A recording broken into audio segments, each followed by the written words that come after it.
Самбаны үзэгчтэй та бүхэнд энэ өдрийн мэндийг хүргэе. One on One with Төмөрөө нэвтрүүлгийн 2 дахь улирлын эхний дугаар эхэлж байна. Манай өнөөдрийн дугаарт сагсан бөмбөгийн спортын Монгол улсаас төрсэн анхны гавьяа тамирчин Монгол улсын нэрийг сагсан бөмбөгчийн хувьд олон улсад гаргаж хамгийн анхны зам жим мөрийг гаргаж явсан Монгол улсын сагсан бөмбөгийн нэр тамирчин Цэрэн Жаргахын Шарвж онц оролцож байна. Урилга хүлээн авч студ төрөлцсөн танд баярлалаа. Сайн байна уу? Тэгэхээр таны хувьд тоглогчоор Монголын сагсан бөмбөгийн түүхэнд хамгийн өргөмц амжилтуудыг өргөмц зам мөрийг гаргаж явсан тоглогч хүүхэд байхасаа таныг тоглолтыг үзэж таныг даган дөөрэж сагсан бөмбөгийн спортод дурлж явсан эдгээр хүүхэд залуучууд нэг өнөөдөр тантай ингээд энэ студид ярилцаад суух бол миний хувьд маш шат завшаантай хэрэг байна. Монголчууд ярьдаг удам дамжсан бөхчүүд бүхий удамтай гэж ярьдаг. Тэгвэл яг одоо таны гэр бүл 3 дахь үеэрээ сагсан бөмбөг тоглож байна. Ингэж хэлж чадах гэр бүл Монголд бас тийм олон биш баг. Энэ талаар та юу гэж хэлэх вэ? Яг хоо нэг бодлын Азл юм л та. Сагсан бөмбөгчийн гэр бүл төрсөн маань. Манай аав бол яг хоо Монгол улсын анхны шгшээгийн гишүүн. Анх алдар гээд нэг юмлыг сагсан бөмбөгийн баг барь явж явах тэр үед тоглож байсан. Монголын сагсан бөмбөгийн түүхэнд одоо эхлээс нь оролцсон хүн гэх юм уу. Тийм хүн. Ээж маань болохоор зэрэг яг тухайн үед волейбол тоглож байсан. Бас волейболын шгшээгийн гишүүн байсан. Манай эмэгтэй волейболч дэлхийн аврагт ороод кубыг хочж явах тэр үед манай ээж маань тоглож байсан. Тэр бүрэлдэхүүн тоглож байсан. Манай ээж аав хоёр маань ийм сайхан түүхтэй хоёр хүмүүс. Тэгээ энэ хоёр хүний өөр хүүхэд болж төрсөн аз юм да. Тэгэхээр спортын гэр бүлд өсч торних нь өөрийн одоо мэдлгүүгээр хүүхэд байхасаа та бол ингээд спортын иргэн тойронд өс торинж ирнэ гэсэн үг шүү дээ. Тэгээ таныг сагсч биш, волейболч биш, хөнгөн атлетикаар анх хичээлж ирсэн гэдэг энэ түүхийг бас сонсч л бол да. Тэгэхээр хөнгөн атлетикийн спорт Сүхбаатарт аймагт төрчөөд ерөнхийдөө тухайн үед 21 хонуулаад ажилд нь оруулцдаг байсан. Манай ээж тухайн үед сургуульд бие тамирын багш хийжсэн баг. Яг 21 хоноод ажилдаа ороход нь заалны буланд тэр үе чинь нөгөө Оросуудаас өгсөн матрасууд байж идэг байсан. Тэгэл үлгийтэйгоо тэр матрасан дээр байж идэг байсан. Нөгөөр хэлбэл төрөөд 21 хоноод зааланд байсан. Тийм, зааланд орж ирсэн нөхөр болж таарч. Нөгөөх нь хөнгөн атлетикийн хувьд болохоор яг би Эрдэнэтэд байж байгаад яг өндрийн харилцааны тэмцээнд ороод. Тухайн чи 11 настай хүүхэд. 11 арайч хүрээчгүй байсан юм уу. Тэгээд тухайн үед ямар хойдлороо фосфорын флоп хийдэг байсан биш зүгээр элсэн дээр ингэж хөндлөн юу татж хагаад ингээд хайчилж хараагаад тэгэл урт ус хөлтөө хөвтлөөсөн. Тэгээд метр 55 дагуур хайчилж гараад ямар ч бэлтгэл байхгүй юу ч мэдэхгүй шүү дээ. Тэгээ яригадад эхэлсэн юм байна. Тэгээд Улаанбаатарт Инхтиа гэж манай хөнгөний өндрийн харилцааны багш байсан эмэгтэй. Тэр хүн дамаараа манай одоо ээж аав маав гэл ингээл нөгөө спортын өрөөнийхөө хоорондоо ярина шүү дээ. Нөгөө жанкрын бэнт чинь 10 настай метр 55 дагуур хайчилчих гинэ гэд. Тэгээд анх ихтэй багш ерөнхийдөө тэр сургийг сонсоод ээж аав нартай уулзаад намайг одоо энэ Улаанбаатарт анх спорт сургалтын төв гэж дотор байр дөнгөж байгуулагдаад нэг удаагүй байсан. Тэр дотор байранд өндрийн харилцаар авчирч ирсэн. Тэгээд волейболч биш, сагч биш, хөнгөнөр хичээлж гэсэн түүхэн тийм учиртай. Таны тэр өндрийн харилцааны түүхийг бас тантаа энэ ярилцлага хийх гэж судалгаа хийгээд хүмүүстэй яриа таны одоо хүүхд насны талаар ярьж байхад яг онцолж хэлж ийл л да. Тухайн үедээ бол бас их өргөмц амжилт байсан. Өсвөр насны хүүхдүүд донд энэ амжилт бол ховор амжилт байсан гэдэг.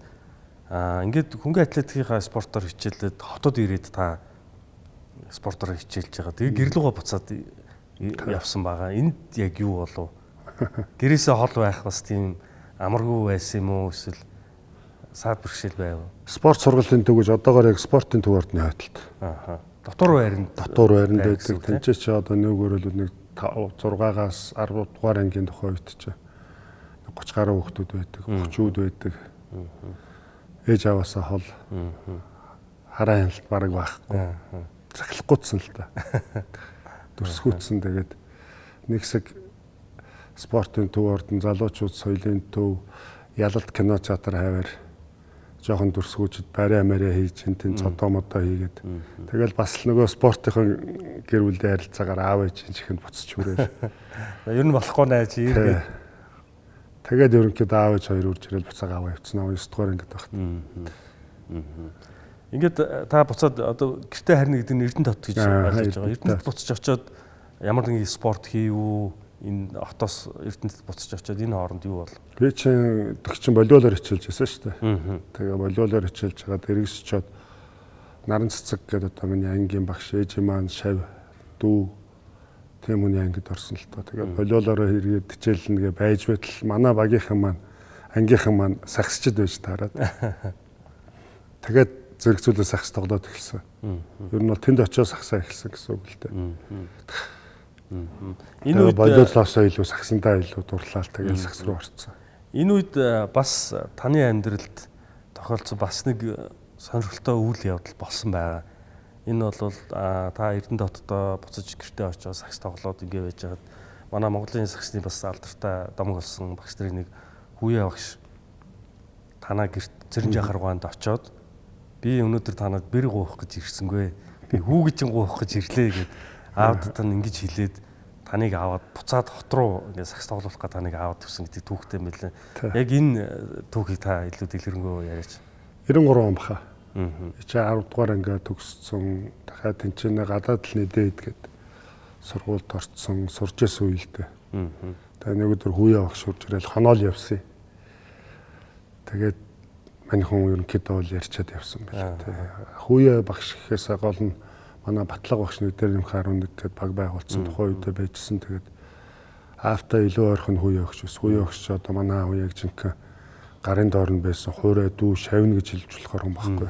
Шигшээ багт залуухан жоох хүүхэд анх орж ирэл аавтаа хамт тоглож байсан. Аавтаа хамт бэлтгэлээгээ тоглоод байрлаад гар хөлний үзүүртэн зарагдаад ингээд үүдэг байсан. Тийм учраас тэр хоёр маш ойрхон байсан л та.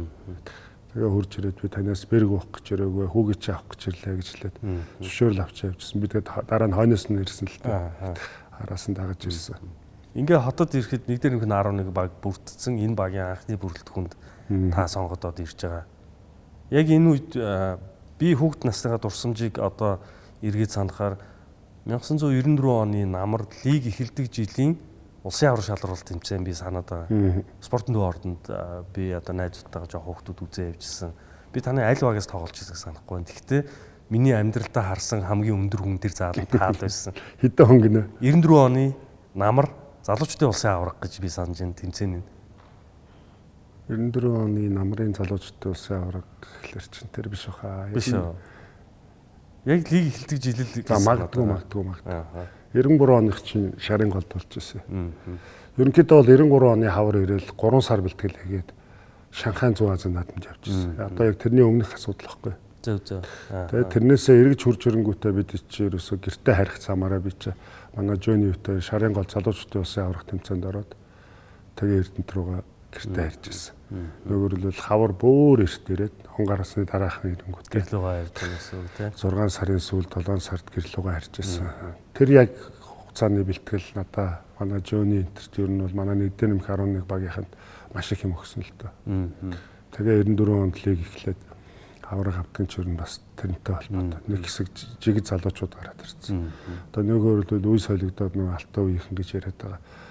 Манай юуныхын Чингэлтэй дөрвийнхэн чинь бүр тасарсан байлаа шүү дээ. Хойч чинь манай Төвшин баяр, Отхон баяр, Наба тэ ариун болд гэдэг баяр цогт. Ерөнхийдөө бол яг манай үеийнхэн дундаа бол тасарсан байсан. Манай багийнхан бол яг Баянгол дүүрэг тэр аваас Эрдэнэтээс ирсэн хэдийн хүүхдүүд цуглж эхэлжсэн. Тэгээд нийлээд нэг үгээр хэлбэл одоо яг үеийнхээ яг шилдэгүтэл аврагын төлөө үлдсэн шүү дээ. Анх авраг авдаг чинь бас тийм очиртай. Та түрүүн 94 оны Шанхай 100 Азийн тоглолтыг дурдлаа. Яг тэрнтэй холбоотой миний өнөөдөр тантаас ярилцахаар бэлдсэн нэг яриалгаа хоёлаа орж ирэл та. Тэгэхээр нэг дээр нэмэх нь 11 клуб байгуулагдаад энэ клуб дээр сонгогдож очисон тоглогчид багаараа бэлтгэлээ хийж байгаа тэр наадамд үндсэн суурь болсон тамирчдаараа явсан байдаг түүхтэй мэлээ. Энэ үед энэ баг дээр Америк тасгалжуулагч ажиллаж байсан гэдэг. Энэ бол Монголын саксны түүхэнд хамгийн анхны гадаад тасгалжуулагч бүр удаан хугацаагаар ялангуяа баруунаас ирсэн тасгалжуулагч гэж ярил л да. Одоо Оросын мэрэгчлэтнүүд биш те. Америк тасгалжуулагч ажилласан анхны ийм тохиолдол гэж бодож байгаа. Тэгэхээр энэ тасгалжуулагчтай та өөрөө залуу байсан байна. Америк одоо саксны арга барилаар хичээл энэ илүү тоглогчийн хувьд хөгжил илүү төхөн байсан уу? Юу огт шин байсан уу? Гэхдээ мэдээж яг Америк тасгалжуулагч хурж ирээд тис ондоо бид эдийн хараагүй үзээгүй юм зааж эхэлсэн. Тэр бол тэгээ ялангуяа дөнгөж шин залуу бүх юмыг парампаш шиг ууж авч байгаа тэр залуучуудад огцом нөлөөлсөн байна.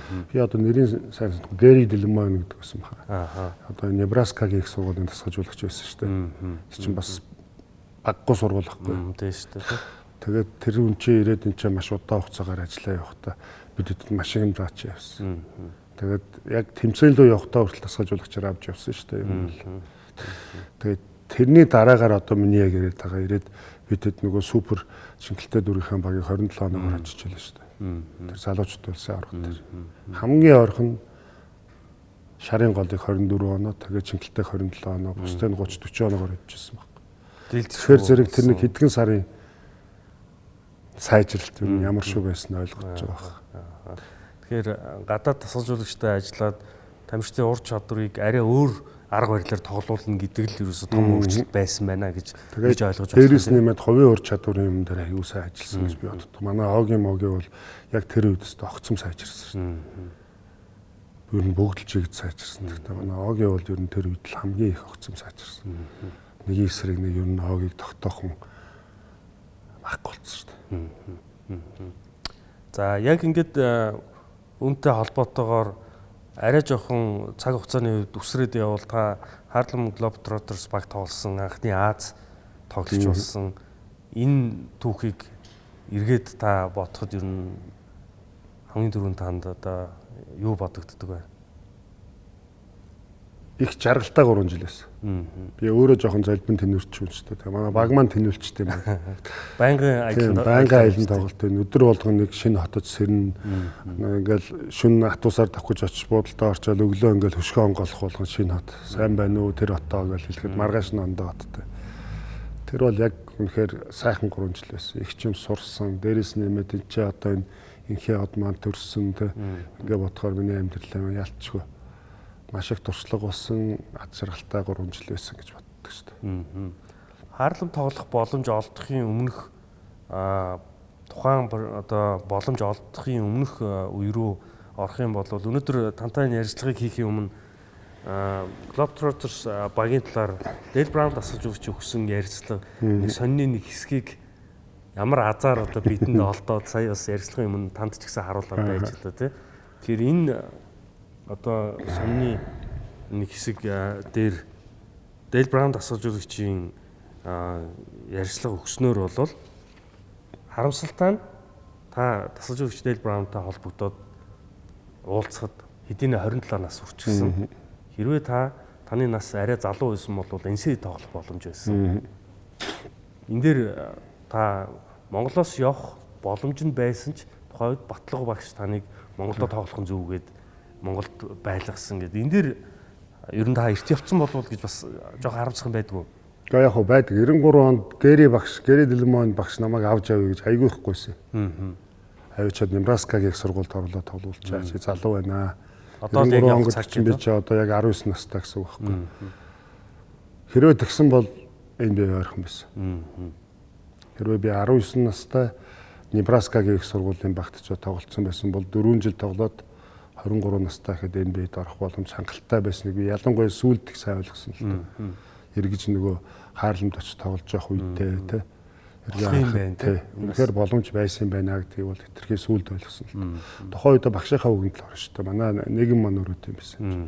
Манай багш шарваа явж явах гэдэг юм байна. Гэхдээ яг Америкийн сагсан бөмбөгийн талаар мэдлэг багтаа байсны л ер нь гайлтаа. Яах юм чи дахиад нэг 2-3 жил тоглоод лигдээ тоглоод лаг тоглолдог болж байгаа. Шууд NBA-гийн драфт руу нэр ичээ өгч игээд тэгээ үлдчихсэн байхгүй. А дараа нь энэ үед очиход бол их сургууль тоглоход оройтсон бас. 27 нас гэдэг нь тухайн үеийн NCAA-ийн журмаар 25-аас дээш насны тоглогч фрешменээр орж ирэхийг хориглосон байсан. Тийм учраас тэгээд надад ч их гоё юм байгаа хэвээр. Тэр холбооныхын хүмүүс насын залуу болох чинь. Харин би яг тэрийг бас танаас асууж байна. Тэгээд Браун асууж байгаа танаас одоо гэрчлэгээ чи юм уу янзлаад насаа чин дарыг гэхэд та өөрөө энэ бол шудраг бишээ гэж хэлсэн байж. Шудраг бус юм дургүй гэж хэлчихсэн. Тэгээд Браун тасгаж үзэх сүлд нээлэхдээ чиний тэр хөгч яг миний хамгийн их зүрхэн төрсөн гэж байгаа байхгүй. Ийм зөв шудраг, ийм гоё хөгт. За би энэ заавалчгүй туслах хэрэгтэй. Айсээ байх албагүй гэж мань хүн чи яваа. Тэр хооронд нь би чинь Зүүн Азийн тоглолтод очиод нөгөө Азад бужигнуулаад ирдэг жилчин байхгүй. Тэгээд явчаад эргээ хүрээд ирэнгүүт шууд юунаас Harlem Globetrotters миний тэр юунуудыг бас харсан л да. Статистикуудыг бас мэдээж үзсэн байгаа тийм. Шууд Harlem Globetrotters нэг хуц урилгыг ирүүлээл тэгэл би тэрнгээрээ яваад өгчээсэн шүү дээ. Тэгээд Coach Dale Brown-ыг хэрвээ одоо манай бас залуу үзэгчид мэдхгүй болвол танихгүй болвол энэ юм болвол одоо домог тоглох Shaquille O'Neal-ыг оюутан хүүхэд байхаас нь өөрөө олж тэ нээж энэсэд Лузанагийн их сургууль тоглуулж улмаар одоо Shaq өөрөө NBA супер од болж одоо хүртэл одоо телевизэд ажиллаад ингээд явж тэгэхээр зөвхөн Shaquille O'Neal гэлтгүй маш олон авиаслаг хүүхдүүдийг нээн илрүүлж тэднийг мэрэгжлийн тамирчдын замалт хөтлсөн Америк нэгдсэн улсын сагсан бөмбөгт бол домог болсон тасгалжуулагч шүү дээ. Тэгэхээр энэ хүн таныг олж хараад ингээд жисэн гэхээр тухайн үедээ бол яалтчгүй ховор ур чадвар байсан гэдэг нь бол эндээс үзэгчд маань ойлгох бах. Тэгэд сая та бас дурдаад өнгөрлөө Зүүн Азийн наадамд очиж тоглоод энэ Зүүн Азийн наадамд манай Монгол улсын шгшээ ог очиж тоглоод үнэхээр тэр Зүүн Азийн наадамд та болоод Төвшин Баяр ах та хоёр бол одоо манай Монголын сагс арай өөр бас болцсон шүү гэдгийг тухайн үед бас Зүүн Азийн орнуудад бас мэдрүүлсэн ийм тэмцээн бол би тэрийг одоо манад шууд амжуулсан үгүйг санахгүй байна. Гэтэ ямар ч байсан тэр тэмцээний бичлэг юмнуудыг бид нар монголчууд бүгдээрээ үзээд мэдээлүүдийг авчихсан. Тэр наадмын талаар жоохон дэлгэрүүлж ярих. Маа тэр үгүй шууд амжуулдаг юмрээс огт байгаагүй. Яг хуу дараа нь Цэнхэр гаргийнхаа энэ төр ганц нэг богинохон бичлэгнүүд авчирч гаргачихсан байх гэж би санаад байт. Тэр тоглолтуудын бичлэгийг олох гээд одоо хүртэл чаддаг. Интернетээр яри хайдаг. Даанч тэр бичлэгнүүд олж чаддгүй богинохон юмнууд л одоо жишээ нь Тамирах дээр л байдаг байна тий. Тухайн 2001 оны Осакагийн Зүүн наадам бол яг миний яг дөргөл үе байсан л та. Дундаж оноо авалтаараа Азийг тэргүүлжсэн, дундаж минутаараа тэргүүлжсэн, самбраас бөмбөг авалтаараа 2 илүү 3-т Яоми, Вонжиж 2-ын дараа ч илүү. Блокороо 2-т Яомины дараа тэгэл Яоминыг блокотод гүйжсэн тэгээд яг миний яг оргил үе тэр. Одоо жишээ нь Вонжиж, Яоми 2 нийлээд миний эсрэг 36 оноо авч яхад би ганцаараа 37 оноо авч ирсэн. Тэр хоёр 16 самбар авч яхад би өмнөөс нь 17 самбар авч ирсэн ч гэдэг юм уу. Тэгээд домог шиг яригдаад идэг юмнууд ч яг тэр үе байхгүй. Тэгээд яг хөө тэр үеийн тэр статистик юмнуудыг харж ээж одоо энэ менежер гэсэн гэдэг энэ манай эзэн багийн эзэн урилга над руу явуулж ирсэн. Ярилцсан дээр байж байгаа шүү дээ. Та арай тоглоод байгаа юм биш үү гэж хэлсэн гэдэг. Гэсэн чи намайг тоглож байгааг харсан уу? Чи намайг Shaquille O'Neal-ыг ямар газраас яаж зүүн Германаас те яаж олж ирж ямар тамирчин болгосныг мэдэж гин үү гэсэн мэдэж гинэ гэдгсэн. Тэгвэл би тоглоогүй байна яг үннийг хэлж байна гэж хэлж байгаад энэ рүү өгчээсэн байхгүй.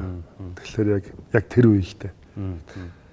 Harlem Globetrotters багт үүнээс хойш Аз тоглогч тоглосон түүх бол одоогоор сонсогдохгүй байгаа. Нэг байгаа. Нэг солонгос залуу нэг жил тоглож байна.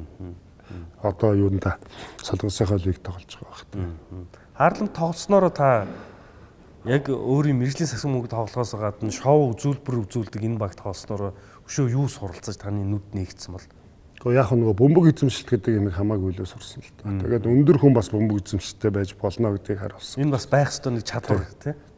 Тийм учраас тэр бол нөлөөлсөн. Аял ямар байдгийг багийн одоо жишээ нь төлөвлөлттэй бэлтгэл бүхэл юм чи яг нөгөө мэрэгжлийн баг л учраас мэрэгжлийн төвшөнд явж байгаа шүү дээ. Тэр болгоныг л би авч явах хэрэгтэй тий. Тэр болгоныг л хичээл хүртэл заадаг, яаж ярилцлага өгөх үү, гэмтээ ямар асуулт оруулж ирвэл яаж хариулах уу, тэрнээс яаж цугтаах уу энэ гэл бүх төрлийн юмнууд чинь ингээ ороо явж байдаг. Тэр болгоны чинь л яг биеэрээ туулаад.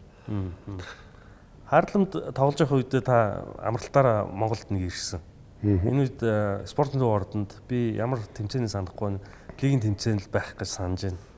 Дондор нэг үзүүлэх тоглолт. Үзүүлэх тоглолт хийдэг. Тэр одоо тэр зааланд үзээ суужсэн одоо бидний үеийн хүүхдүүд одоо амьдралдаа хараагүй юмыг анх удаа харж байгаа шүү дээ. Тэгэхээр таны Америкаас сурж мэдэж ирсэн юмаа монголчуудаа тэр зааланд байсан спортын ордны зааланд үзэгчдэд үзүүлж байгаа чинь тийм л гайхамшигтай мэдрэмжийг бидэрт өгч илаа.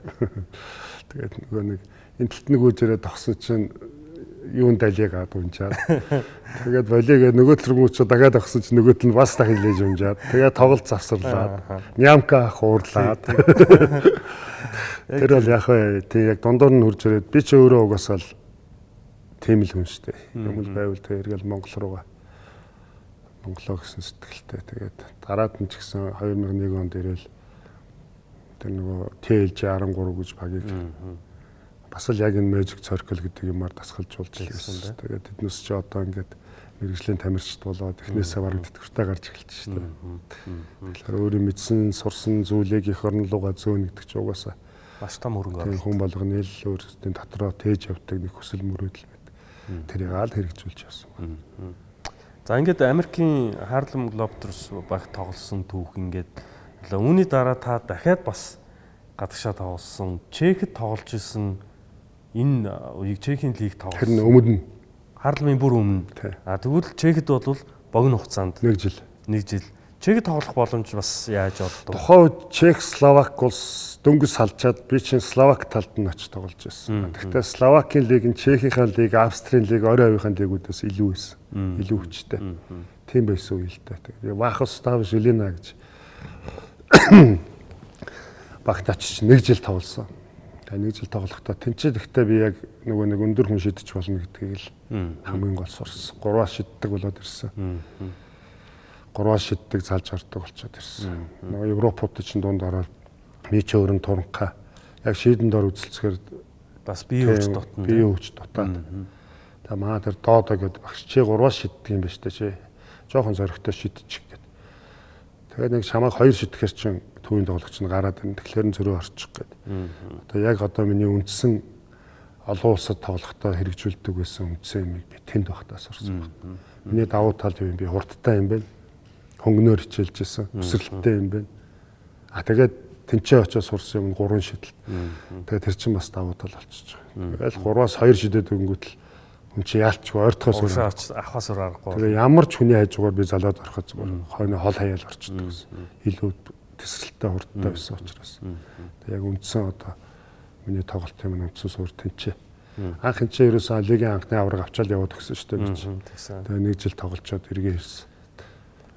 Тэгэхээр одоо яг энэ бүх цаг хугацааны дараа саяны хоёлаа ирсэн Чехийн нэг улирал дараа нь Америкт Harlem тоглосон энэ жилүүдийн дараа Шарав Жамц гэдэг тоглогчийн хувьд бол та одооний орчин үеийн сагсан бөмбөгт байдаг хамгийн сонгодог тоглогчийн бүх одоо скил чадвар танд байсан бол таарж байгаа байхгүй юу? Өндөр шидэлттэй, бөмбөг эзэмшилттэй, дамжуулах чадвартай гэдэг. Тэгээ энэ бол одоо манай орчин үеийн сагсан бөмбөгт бол хамгийн төгс бүх одоо өндөр нам гэлтгүй бүх тамирчид байхыг шаарддаг энэ бүх чадрууд тухайн үед байсан. Тэгээд та Монголдөө ирээд тоглохоор тухайн үед Монголд үнэхээр одоо ур чадрын хувьд бол та яалтчгүй хол зүрхтэй зөвхөн Монголдөө гэлтгүй Азийн төвшинч гэсэн өөрийн одоо өндөр тоглогчдын stretch 4 гэж одоо Америкийн сагсанд ярьдаг stretch 4 5 одоо яг энэ байрал дээр тоглож байна л та. Тэгэхээр энэ үедээ бол үнэхээр л дийлдэшгүй болцсон үе гэж хэлж болох нь байна. Цайхан хөгжсөн байсан. Гэхдээ сагсан бөмбөгч өөрөө багийн спорт шүү дээ. Нэг хүн 1000 сайн тоглоо. Jordan Мовагт очиж тоглоод эзэмшлийг авраг авахгүй. Тэгээ яг адилхан байхгүй. Тэгэхээр тухайн үедээ бол ур чадварын хувьд илүү байсан ч гэсэн миний хамгийн их боддог юм багаараа л амжилт гаргах гэж тэр чинь илүү дүүхэнд болдсон шүү дээ. Тэрнээс хувь хүний ур чадварын 105 оноо лиг дээр авсан. Одоо тэр юун дээр 40 оноо энэ төргээл Азийн тоглолт. Энэ бол зүгээр л нэг л удаа цаасан дээр бичгдээд өнгөрөх статистик мэдээлэл байхгүй. Харин одоо жишээ нь анхны хожил тий. За тэгэл одоо багаараа гаргасан тэр амжилтууд чинь хамгийн тод бичигдэж үлддэг.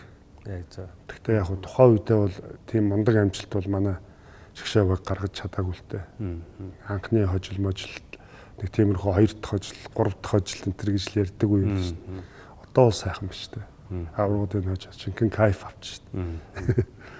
Одоо Монголын сагсан бөмбөгийн Шгшээ багийн төвшөнд үзүүлж байгаа амжилтын тэр үетэй харьцуулах юм бол яг таны хэлсэнчлэн бид нар хаана ядаж бид нар Азийн төвшөнд бид нар хаана байгаагаа бүр мэддэг энэ байр сууриндээ ихтэй байж болохоор болчлоо шүү дээ тийм. Тэгэхээр энэ бүхэн 30-аад жилийн өмнө магадгүй таны тоглож исэн үеэс өмнө анхны манай Шгшээ багийн бүрэлдэхүүнээс сагсан бөмбөгийн спорт Монгол улсад хөгжөөд 60 гаруй жил болж байгаа. Энэ хугацаанд энэ спортын төлөө амьдралаа зориулсан, өөрсдийнхөө зориулсан бүх хүмүүсийн ажлын үр дүн эцэст нь одоо ямар ч байсан үдэд гарч байна гэж бид нар ингэж ойлгох хэрэгтэй байх гэж бодож байна л да.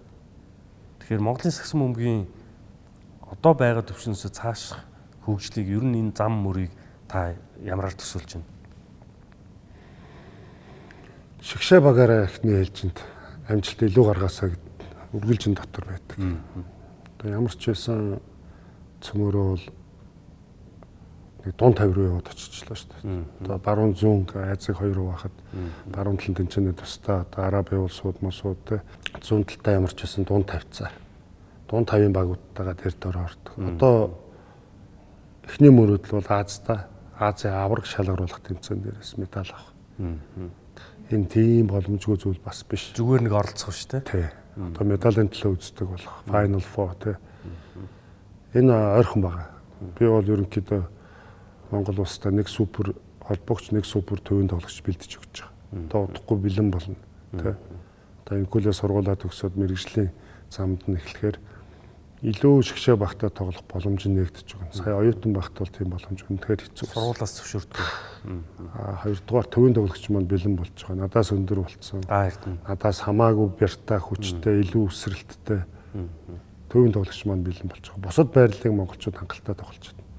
Бид нэр одоо харж байгаа клубын баг манай Бронкос гэл аваад үзэхэд холбогчийн байрал буюу тэр уртлын шидэгчдэр нэг сайн тоглогчтой хойно нэг сайн тоглогчтой болоход Азийн аваргууд ихтэй лигүүдийн аваргуудыг хожоод яваад иж болж штэ. Би нэг хамаагүй өмнө л харсан юм байхгүй. Тийм учраас энэ сайн холбогч төвийн тоглогч хоёрыг чинь ингээд алдуур яг өөрөө бэлдээл явж исэн. Одоо энэ маань бэлэн болж байгаа. Тийм учраас удахгүй, тун удахгүй. Зөвмөр Азид медалийн төлөө тоглолдог бол. Азид медаль авдаг болсны дараа зөвмөр дэлхийн аваргын тэмцээнд эрхийн төлөө хөлсөө гаргаад тэнцээ мөрөө гаргах цаг удахгүй байхаа л гэж бодож штэ. Тэгээ хэрвээ дахиад үнэхээр одоо боломж байгаад би олон хүүхдүүд бэлтгэл үзээд байна. Одоо ч гэсэн Америкт одоо 7-8 хүүхдээ авчирсан би бэлтгэл хийлгээд тэр сургуульд нь өгдгийн нөгөөд тоглуулаад явж л байгаа.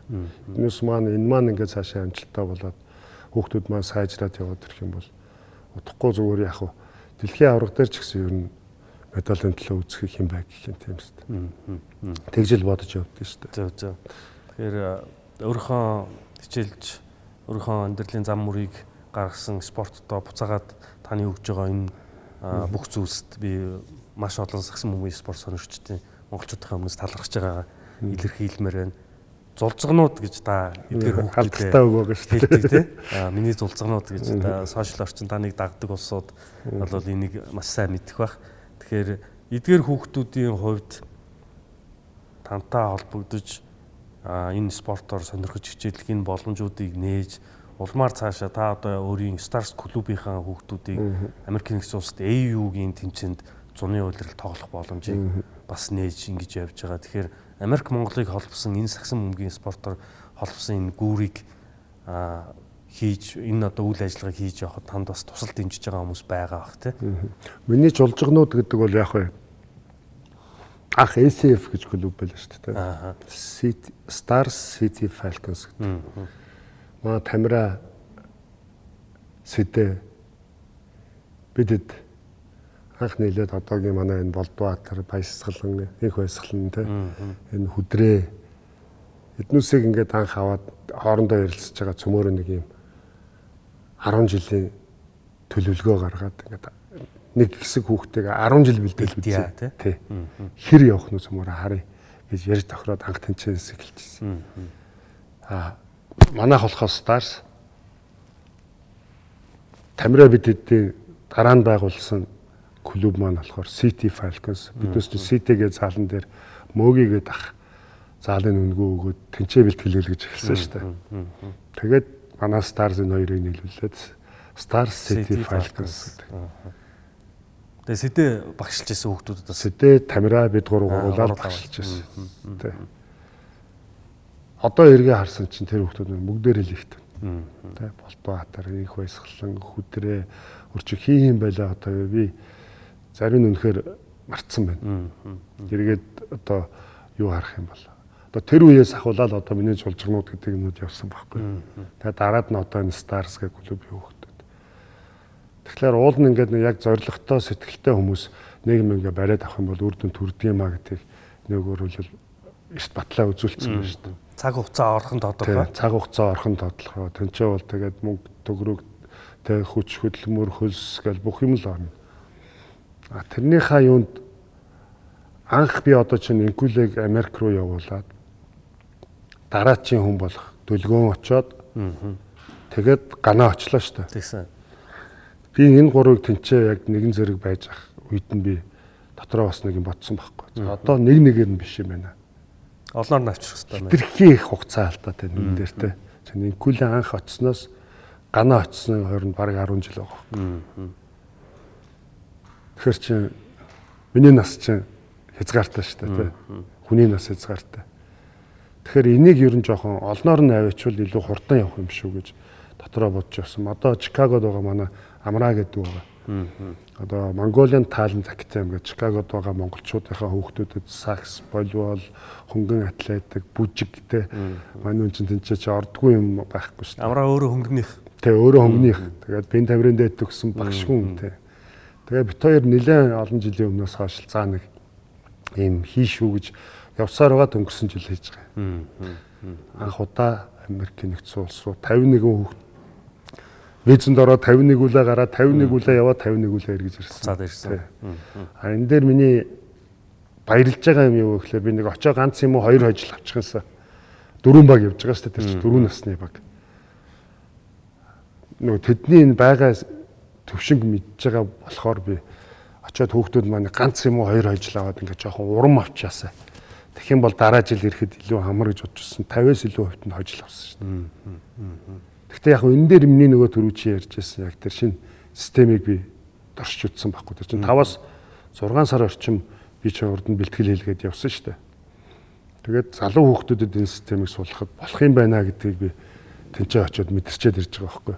Нөгөөр нь Монгол хүний биеийн онцлогт тохирсон одоо нөгөө түрүү чи ярьж байгаа хамгийн хэцүү хоёр байрал болох 1-5-2-гүйгээр яаж тоглох вэ гэдэг систем байхгүй. Хэрвээ бид нар тэрийг нөхөж чадахгүй бол яах вэ? Холбогч төвийн тоглогчгүйгээр яаж тоглох вэ гэдэг системийг л боловсруулад олон жилийн хугацаанд тэрийг доршиж үтсэн явдал байхгүй. Одоо тэнцээ 8 хүүхэд байна. Би нэг ганц 2 хүүхэд сургуульд бүтчихээсэ гэж бодож ирсэн бол одоо Америкт 8 хүүхэд байна. Магадгүй дараа жил 8 үлдлээ. 5 жилийн дараа 40 хүүхэд. Айн 40 хүүхдээс чинь хэдэн сайн хүүхэд гарч ирэх вэ? Гэт ингээ бодохоор одоо зөв зам дээр яваа юм шиг санагдаад байна шүү дээ. Энэ маань эргээд бүгд л Монголын маань сагсан хөрөнгө оруулалт болж орж ирнэ. Нэвтрүүлгийн хамтран ажиллагч, Монголын спорт таймын салбарыг үндэслэгч Уранган групп. Монгол хүн NBA-д тоглох бол тийм хол гэж би боддгоо. За ялангуяа бид сүүлийн хэдэн жилд бол инхи одоогоо NBA-д тоглохын тэгсэн ядан хүлээж байгаа. Энэ жил инхи одын маань хувьд NCAA тоглох сүүлийн улирал нь 4-р улиралдаа байгаа. Тэгэхээр инхи одын энэ аялал юунд ч хүрээд дуустдаг бай хамаагүй. Энэ бол маш олон хүүхэд залууст энэ боломжгүй зүйл огтос биш гэдэг итгэл найдварыг өгсөн. Тэгэхээр таны хийсэн хөдөлмөрийн үр дүн бол хэдийнэ үр дүнгээ үзүүлсэн гэж би өвдөө боддгийн. Би нөгөө нэг түрүүний хэлжсэн Гэри багш намайг аваа явъя гэхэд би яваагдаа бас үнэхээр харамсдаг. Тэгэхээр би 19 дэх байсан гэнэ. Тэр харамсал маань бас боломж байсан тийм. Тэр харамсал маань инхээ одыг эрт тавиачих түлхүүр болсон байхгүй. Дараа нь ганаа гэрт тавиачих түлхүүр болсон. Тэгэхээр энэ бас зөв замаар явж байгаа гэдэгтээ би бас итгэлтэй байгаа. Энэ маань хэрвээ бүтээ явуучих юм бол нөгөө нэг мусаглагч маань оргил дээр хурж чадвал зам маань дагаад оргил дээр хүрнэ л гэсэн үг шүү дээ. Тэгээ араас нь маш олон өргөн замаар маш олон хүмүүс тийш явах боломж нь нэгднэ гэсэн үг. Тэгэхээр энэний төлөө л бас сүүлийн хэдэн жил гэр бүлээрээ, ах дүүсээрээ, найз нөхдөөрөө зүтгэж байгаа. Хоёр хүн маань зүтгэж байгаа тий. Энэ маань бүтчихээсэй гэл одоо аюу ойрхон байна хугацаа. Ирэх жил ихэд л бүх юм шийдэгдэнэ. Ирэх жил драфт нэрээ өгөн сургуулаа төгсөн. Ер нь бол боловсралтай болгоно гэдэг үндсэн суур бол яваал байсан л да. Тэг ямар ч сан сургуулаа төгсөж спортын менежментийн ангид сурч байгаа. Юма мэдээд авах юм болсон болоогүй эргээ дараа нь спортороо яваг. Спорттой байх. Клубээ авах, тэг клубээ хөгжүүлэх, дараа нь сагсан бөмбөгтэй хувь нэмрээ оруулъя л гэж бодож байгаа шүү дээ. Драфтанд ороод сонгогдно уу, сонгогдохгүй юу тэр бол ерөнхийдөө бол бүр нэг амар сонирхолтой сэдв биш. Энэ бид орчвол сайн байна. Яагаад вэ гэхээр өөрийнх нь мөрөөдөл. Миний мөрөөдлөөс гадна өөрийнх нь мөрөөдөл. Бүх монголчуудын мөрөөдлөөс гарах нь хамгийн гол нь өөрийнх нь мөрөөдөл байна. Тийм учраас тэр үед одоо яах вэ гэдэг бол өөрөөс нь шалтгаална. Энэ жил хэр тоглох уу гэдгээс шалтгаална. Ойрхон байгаа юу, ойрхон байгаа. Хаалгын хаг сонгогдсон байж байгаа шүү дээ. Нэг драфтанд нэрээ өгөөд үтцсэн хүн шүү дээ. Тэгээ татаад үтцсэн. Хаалгын хаг сонгохоо байж л байгаа байхгүй. Тэрийг өшгөлөөд орох уугүй юу гэдэг өөрөөс нь шалтгаална. Тийм болохоор бол тэрэн дээр бол нэг би бол нэг акторт том анхаарал тавихгүй байгаа. Тэ. Энэ бол хүүгийн маань өөрийнх нь асуудал. Орно уу орохгүй гэдэг бол гадч жүргүү Монгол улс жүргүү хөхт байхгүй. Хар багасаа л өөрөө зүтгэж ирсэн. Бодохгүй лэхэд араас нь ганаа байгаа. Тэ. Ганаа бол бас л ойрхон байгаа. Аль хэзээний сургуулаа сонгоцсон хай скулд багтаа 10 хэдэн урилга авцсан. Энэ күлэгээс олон урилга авсан шүү дээ. Сургуулаа аль хэдийн сонгоцсон. Санаа намарцсан. Одоо би дараа жил энэ их сургуулаас тоглоно. Дахиад их сургуульд хэд хэд нэг жил болно, 4 жил ч болно. Тэгэл нэрээ өгөөл үзэн штэ бас. Анагийн хувьд 7 фит гарan биеттэй тий. Төвийн тоглогч боломж илүү байгаа. Тийм учраас ерөөсөө би санаа зовхгүй. Хизээ нэгэн цагт тэр NBA-гийн талбай дээр хинээч байсан Монгол нэг хүүхдийн хөл гიშгэл бол би тэр үед тавьширна гэдэг шүү дээ. Икүлээ байх албагүй, ганаа байх албагүй тий. Бүгдээрээ л үзэлсэн. Гэхдээ хин нэгэн Монгол хүүхдийн ч хөлөө тавих юм бол одоо миний энэ олон жил зүтгэсэн зүтгэл амжилт болсон л гэж би үзсэн гэж шүү дээ. Дантаа 100% санал нэг байна. Тэгэхээр одоо дотоодын сагсан бөмбөгт таны Stars баг хөгжлийн лиг тоглож байгаа. Энэ талаар бас тантай ярилцахыг хүсэж байна. Ямар ч үсэн хөгжлийн лигийн багтаа боллоо. Баг одоогийн байдлаар бол хөгжлийн лигтэй бас чамлахааргүй амжилттай тоглож байна. Тэгэхээр та буцаад бүр мэржлийн багтаа болох боломж одоо үүсэж ирж байна шүү дээ. Тэгэхээр шарав жанц тоглогч, шарав жанц тамирчин байснаас одоо дасгалжуулагч, одоо ингээ багийн менежмент хийгээд ингээд явах цаг үе танд ирсэн байна. Тэгэхээр энэ хөгжлийн лиг тоглож байгаа багийнхан талаар та би бол одоо Монгол талдаа сагсан бөмбөгөөс холтууд нэлээд утчлаа шүү дээ. Замд нь ингээл төрийн алба малб гэж явсаар байгаа л. Яг нь би анх секс хичээлүүлж эхэлсэн их сонин шүү дээ. 1995 он шүү дээ. 95. Бөөх тийм эртөө. Хамгийн анх сагс. Би өөрөө нөх очтгүй аа маань тухайн чинь залуу байсан. Бид хоёр нийлээд тэгээд би чинь нөгөө Словак явж ирчээд эргэж хурж ирээд дахиад нэг хэсэг хичээлсэн. Тэгээ Америк явчаад эргэж хурж ирээд дахиад нээс. Тулгаан багшийн буян байхгүй. Бид хэдий чин бүгдээрингийн нэг сургууль дээр аваачаад секс хичээлүүлчихдэг гэсэн шүү дээ. Тэгээ тэнцэнээсээ сайн хүүхдүүд аваад сонгоод нөгөө нэг хүүхдийн лиг алдарт хүүхдийн лиг чинь байхгүй. Тэгэхээр зэрэг тэр тулгаан багшийн маань тэр толгоон дотор байсан тэр төлөвлөгөө нэггээр л сайн хийгдсэн.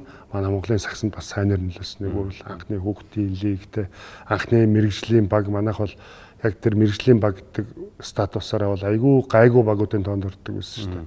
Илүү их урт хугацаанд ингэж доктортой явсан гэдэг үүднээсээ. Одоо бол жишээ нь эргээ клуб хичээлүүлээд эхэлсэн. Жог хүүхдүүдтэй ажиллах дуртай. Тэрэн дээрээ очиж одоо сэтгэлийн таашаал авдаг. Тэ.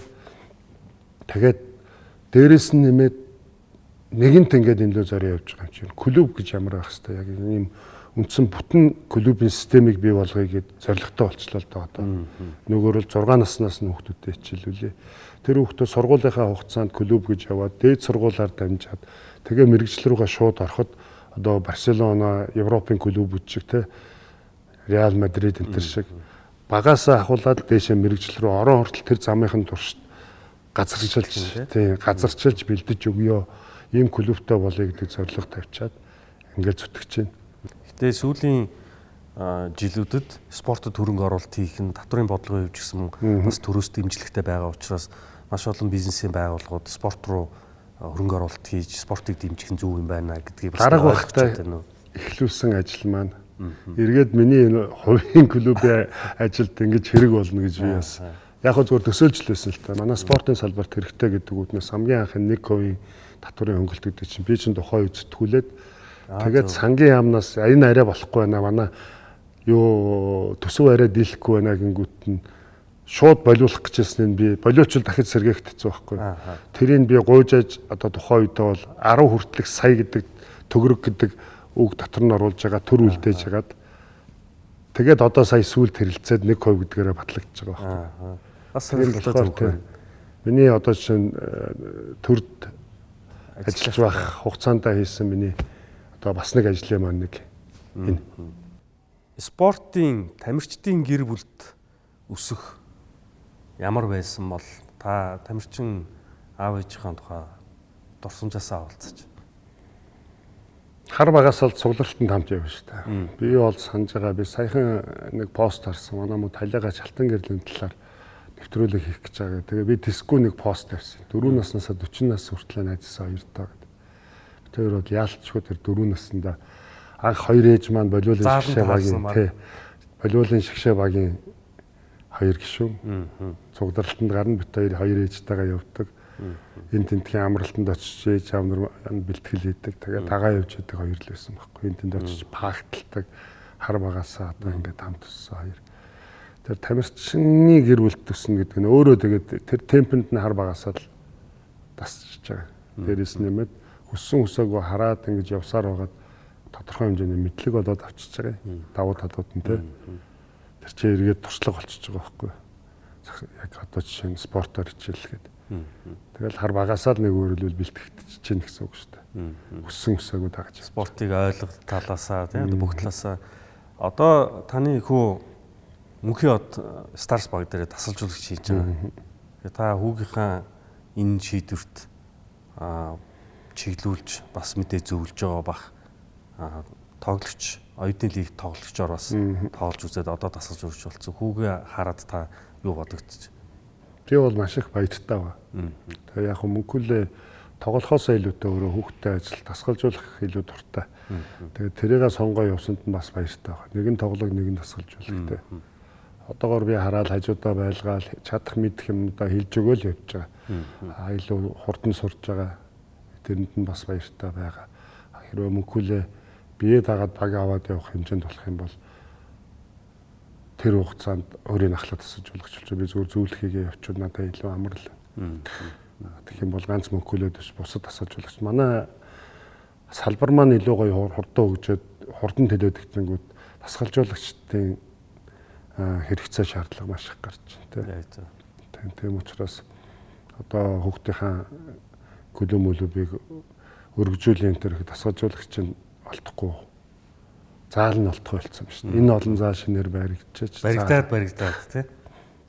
Энэ заалан дээр бас шинээр заал барьсан компани эхний 5 жил татврын 50% хөнгөлтөд заалтыг яхан бас хуулинд оруулсан. Энэний буйнд олон заал баригдчихэж байна. Гэхдээ тэр нь бас хангалттай биш байна. Ишээ олон байгууллагатаас л гэж. Яг сая таны ярьсан дээр нэмэд хэлэхэд манай сагсан мөнгөний спортын хөгжилд тэлэх тусам энэ сагсны арын албанд ажиллах хүмүүсийн болсон хүчний нөөц бидэнд бас тийм хангалттай биш юм байна гэдгийг сүүлийн жилүүдэд бүр хангалттай харж байна л да. Одоо зөвхөн үндсэн дээд лигийн багуудын жишээгээр ярих юм бол жигшээ аг дээр туслах дасгалжуулагч, тренер, хоол зүүж, сэтгэл зүүж, одоо скиллийн дасгалжуулагч гэдэг юм уу те. Ингээд энэ бүх ажлын байрнууд гарч ирэхэд энэ хангалттай бас биш байгаад байгаа.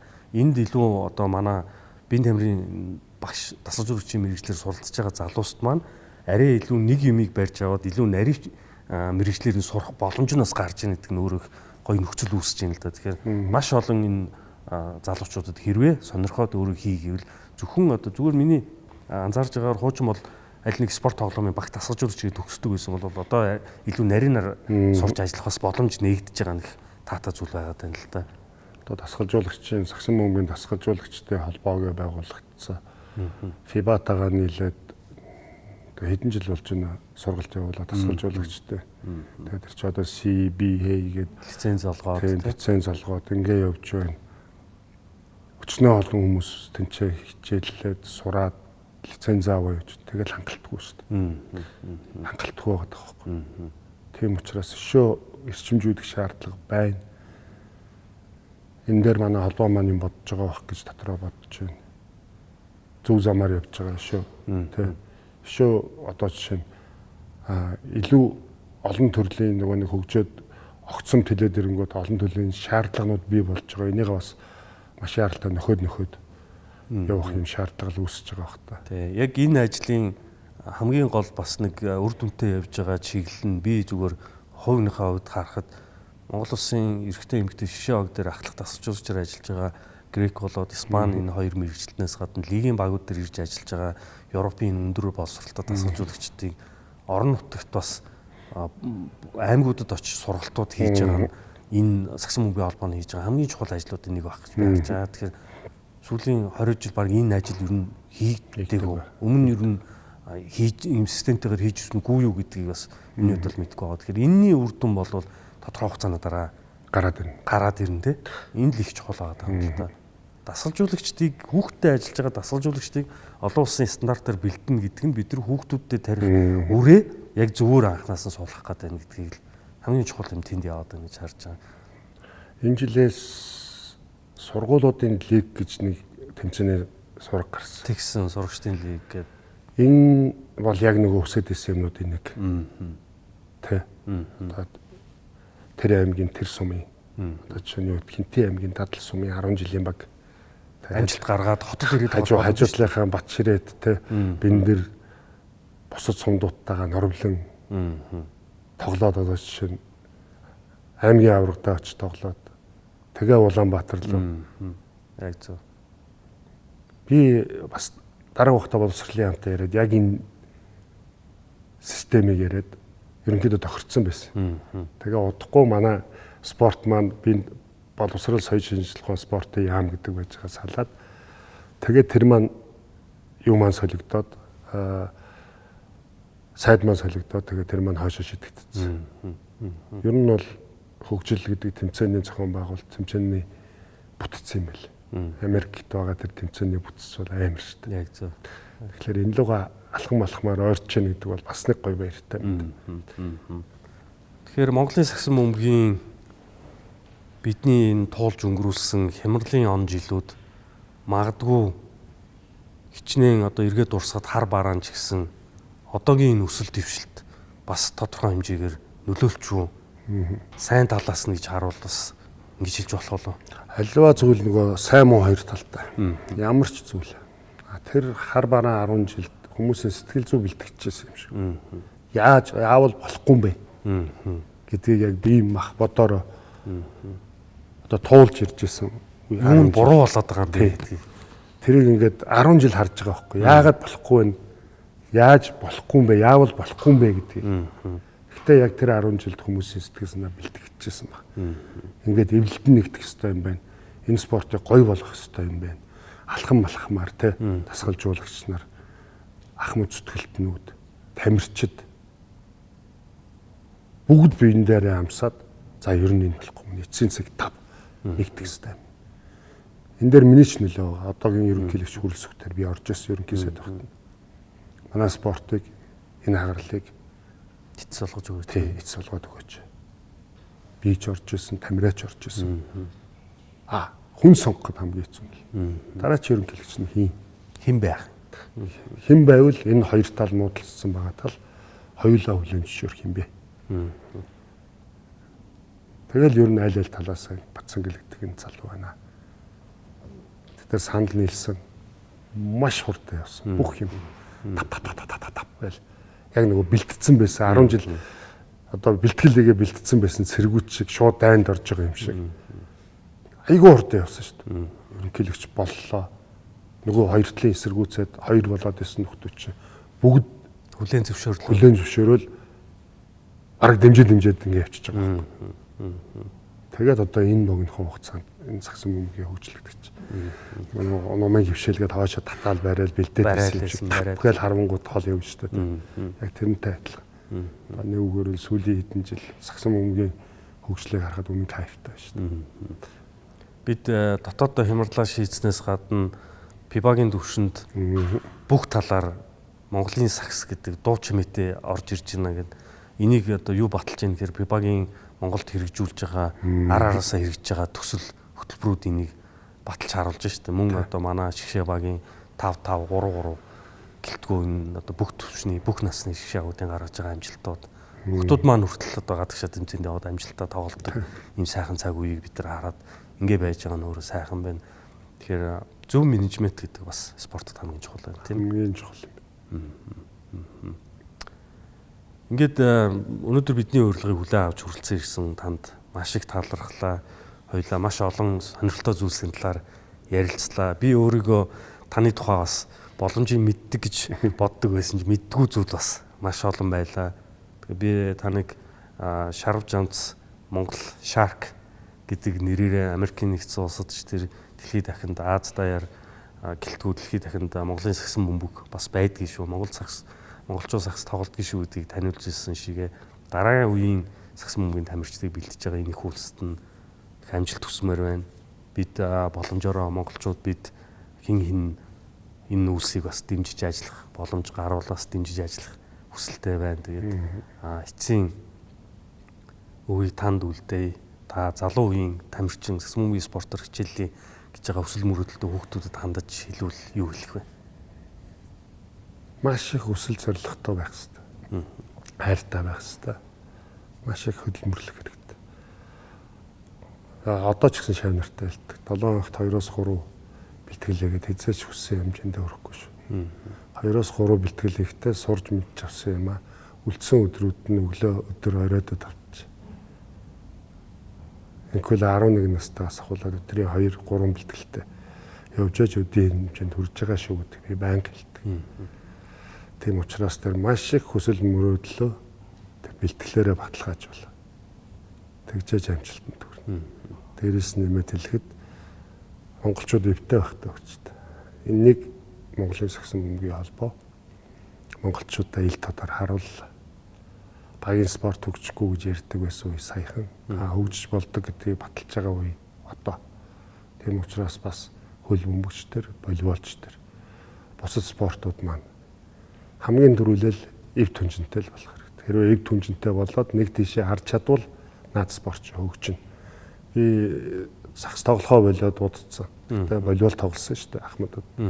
Волейбол дээр ч гэсэн асуудал байсан, хөл бөмбөгч ч гэсэн асуудал. Гэхдээ энийг шийдэх хамгийн гол гарцсан эвнэгдэл, тамирчдын эвнэгдэл байдаг шүү. Тийм учраас бусад спортууд маань бас сайхан хөгжөөсэй гэж бодож явдгийн хувьд энэ үгээр энэ төвлөрүүлгийг тусгая да. За баярлалаа танд. Хүрэлцээс нь баярлалаа. Ажилд нь амжилт хүсье. Баярлалаа.